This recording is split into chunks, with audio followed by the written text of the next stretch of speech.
A few years ago, the story really took a dark turn when a new actor showed up on the scene and turned that bilateral arranged marriage into a three-party affair.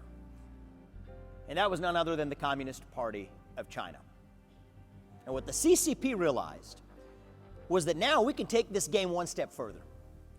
If we can get those same companies that relentlessly criticize social injustice like racism and climate change in the United States, that will apply emissions caps to the entire U.S. economy, to do business in China, but without saying a peep, and forget about applying those emissions caps over there, we actually undercut the greatest geopolitical advantage of the United States of all. And that is not our nuclear arsenal, I will remind you.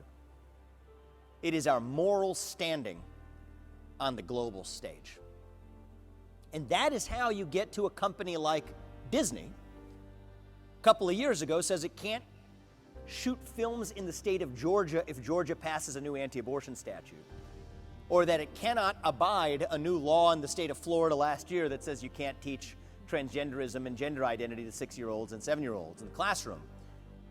But just 2 years ago goes to the Xinjiang province of China, literally ground zero of the Uyghur human rights crisis, where there are over 1 million religious minorities enslaved in concentration camps, subject to forced sterilization, communist indoctrination, and worse, and films Mulan there without saying a peep until the very end of the movie. You can still see it in the credits today, where they say, "We thank the local authorities for allowing us the privilege of filming here."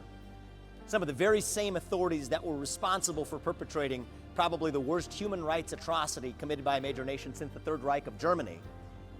That is how you get to that irony, not just for Disney, but for Nike, the NBA, BlackRock, JP Morgan Chase, Airbnb, you name it. Because if you're one of those companies, the answer is really simple as to why you behave that way. It comes down to money. Because if you're the CCP, you build a great Chinese wall that stops you from entering the Chinese market if you criticize the CCP or apply an emissions cap over there. But you will roll out the red carpet for any company that criticizes the United States. So that is why companies do what companies do. It is why Larry Fink and Tim Cook are Xi Jinping's circus monkeys. He will say jump, they will ask how high, because that's what flows to their bottom line.